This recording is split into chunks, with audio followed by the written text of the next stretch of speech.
দর্শক, এই মুহূর্তে আমার সামনে দাঁড়িয়ে আছে বাংলাদেশ ছাত্রলীগ জিএসডির নেতাকর্মীরা। তো বাংলাদেশ ছাত্রলীগের সভাপতিকেও আমি পেয়েছি এবং বাংলাদেশ ছাত্রলীগের নেতাকর্মীরা এখন ওনারা একটু আগেই বলছিলেন যে ছাত্রলীগ নিষেধ হয়, বাংলাদেশ ছাত্রলীগ অনেক খুশি হয়েছে এবং ডক্টর ইউনূসকে কি বার্তা দিতে চান? ছাত্রলীগ নিষেধ হয়েছে, বাংলাদেশ ছাত্রলীগের নেতা হিসাবে আপনারা কি বার্তা দিতে চান যেহেতু ছাত্রলীগ নিষেধ? ধন্যবাদ আপনাকে এবং আপনার মাধ্যমে যারা দেখছেন তাদের সকলকে আমি আমার সংগঠন বৈজ্ঞানিক সমাজতন্ত্রে বিশ্বাসী বাংলাদেশ ছাত্রলীগের পক্ষ থেকে আমরা সংগ্রামী সালাম ও শুভেচ্ছা জানাচ্ছি এবং সকলের প্রতি কৃতজ্ঞতা জানাচ্ছি।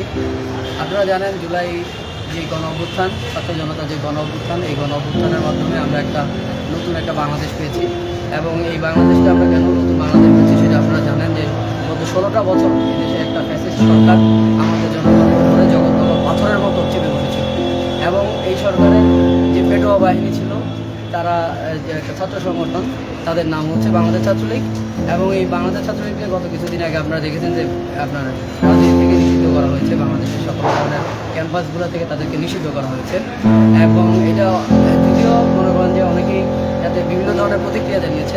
সেক্ষেত্রে আমি আমাদের যে আমরা মনোভাব বা আমাদের সংগঠনের যে মনোভাব সেটা আমি আপনাদের কাছে তুলে ধরছি। যেটা হচ্ছে যে তাদের যে বিগত দিনের যে 16 বছরে তাদের যে অন্যায়গুলো ছিল, যে অবিচারগুলো ছিল এবং প্রতিটা ক্যাম্পাসে তারা যেভাবে হামলা নিগ্রহ থেকে শুরু করে শিক্ষার্থীদের যে মৌলিক যে অধিকারগুলো হরণ করেছিল এবং শিক্ষার্থীদেরকে যে জিম্মি করে এই ক্যাম্পাসগুলোতে যে গণরুম গেস্ট রুমের যে একটা কালচার তৈরি করেছে এবং পুরো ক্যাম্পাসগুলোকে যে একটা ফ্যাসিবাদী কায়দায় একটা কারাগারের রূপান্তরিত করেছে, সেই জায়গা থেকে তাদের যে শাস্তি হয়েছে, যে নিষিদ্ধকরণ করেছে, আমি মনে করি যে এটা অনেকটাই মনে করি যে লঘু শাস্তি পাওয়া হয়েছে এবং তাদেরকে আরও অধিকতর শাস্তির আওতায় আনা দরকার এবং প্রত্যেকটা ঘটনার প্রত্যেকটা ক্যাম্পাসে যতগুলো হত্যা হয়েছে, যতগুলো নির্যাতন হয়েছে, প্রত্যেকটা হত্যা এবং নির্যাতনের সুষ্ঠু বিচারের মাধ্যমে তাদেরকে কঠিন শাস্তির আওতায় আনতে হবে। তার মাধ্যমে এই দেশের ছাত্র সমাজ আমি মনে করি তখনই তারা আরও বেশি খুশি হবে যে এবং বাংলাদেশের ছাত্র যে রাজনীতি তা কলঙ্কমুক্ত হবে। আপনারা এইটাও জানেন যে বাংলাদেশের যে ছাত্রলীগ না আরও কয়েকটা সংগঠন আছে, আমরাও একটা বাংলাদেশ ছাত্রলীগ, আমরা বৈজ্ঞানিক সমাজতন্ত্রে বিশ্বাস করি। আমরা ওই ছাত্রলীগের সাথে আমাদের একই সাথেই জন্ম, আমাদের 48 সালে 4 জানুয়ারি, কিন্তু 1972 সালে আমরা আমাদের জুলাইতে আমাদের একটা সম্মেলনকে কেন্দ্র করে আমাদের বিভক্তি আসে। আমরা তখন কোনো লেজুর ভিত্তিক রাজনীতিকে বাদ দিয়ে আমরা বৈজ্ঞানিক সমাজতন্ত্রের স্লোগান দিয়ে আমরা সরে আসি। তখন তারা মুজিববাদী স্লোগান দিয়ে তারা রাজনীতি শুরু করে এবং তাদের বিপরীতে আমরা আমাদের যে বৈজ্ঞানিক সমাজতন্ত্র শুরু করি। আমি আরেকটু আপনাদেরকে বলে রাখি, দেখেন তারা ওই 72 সালে তারা আপনার যাত্রার পরেই আপনি দেখবেন যে ঢাকা বিশ্ববিদ্যালয়ের মহাসিন হলে যে 7 মার্ডার তাদের নেতৃত্বে কিন্তু হয় এবং 73-এর যে ডাকসুর যে ইলেকশন হয়, ওই ইলেকশনে তারা যে ব্যালট বাক্স যে চিন্তাই করে, এর মাধ্যমে তাদের যে অন্যায়গুলো সেইগুলো কিন্তু সেই স্বাধীনতার পর থেকেই আছে। এই ছাত্রলীগ কিন্তু ওই যে 62 থেকে 71 পর্যন্ত যে এই ছাত্রলীগের যে ইতিহাস, যে ঐতিহ্য, সেটা কিন্তু তারা বহন করে না। আপনি দেখেন 2রা মার্চের যে পতাকা উত্তোলন করেছে, সেই পতাকা উত্তোলন কাদের সাথে আছে? যে 3রা যে মার্চ যেই স্বাধীনতার ইস্তেহার পাঠ করেছে শাহজাহান সিরাজ, তারা কাদের সাথে আছে?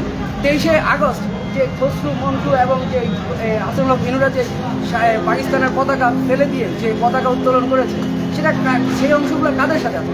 বৈজ্ঞানিক সমাজতন্ত্রের সাথে আছে। আমি মনে করি যে যেই ছাত্রলীগের যে মূল অংশ এবং স্বাধীনতার যে ঐতিহ্যের কথা বলেন, সংগ্রামের যে ধারক এবং বাহকের কথা বলেন, সেটা আমরা যারা বৈজ্ঞানিক সমাজতন্ত্রে বিশেষ করি তারাই আমরা মূল প্রাপ্য এবং আমরা সেটা দেখুন, ক্যাম্পাস থেকে ছাত্রলীগ নিষেধ হয়েছে, এরপরেও নানা সময় তারা কিন্তু গোপনে স্লোগান মিছিল করছে, বিশেষ করে এইরকম রাত্রে বা ভোর, এরকম সন্ধ্যাকালীন রাত্রে বা ভোরে। তো সেই হিসেবে বাংলাদেশ ছাত্রলীগ হিসেবে আপনারা ওইসব ছাত্রলীগকে কি প্রতিরোধ করার কোনো প্রয়াস বা ইচ্ছা আছে?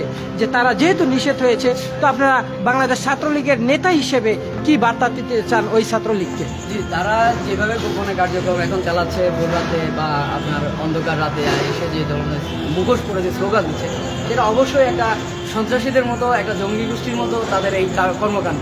তা আমরা মনে করি যে তারা প্রকাশ্যে তো রাজনীতি করে, তাদের সেই শক্তি এবং সাহস তাদের নাই এবং তারা বিগত দিনে যে ধরনের কর্মকাণ্ড করেছে সাধারণ মানুষও তাদেরকে কিন্তু প্রতিহত করবে। আর আমরা সাধারণত সংগঠন হিসেবে এটা তো আমাদের দায়িত্ব বর্তায় না, এটা হচ্ছে আইনশৃঙ্খলা রক্ষাকারী বাহিনী যারা আছে তারাই এই জিনিসটা দেখবেন এবং সাধারণ মানুষ যারা তাদের এই নির্যাতন এবং নিপীড়নে ভুক্তভোগী, তারাই হচ্ছে এই জিনিসটাকে দেখবে এবং তারাই প্রতিহত করবে। ভবিষ্যৎ রাজনীতিতে বাংলাদেশ ছাত্রলীগের তরফ থেকে আপনারা কি বার্তা দিবেন বাংলাদেশের জনগণকে, যদি একটু দিতেন?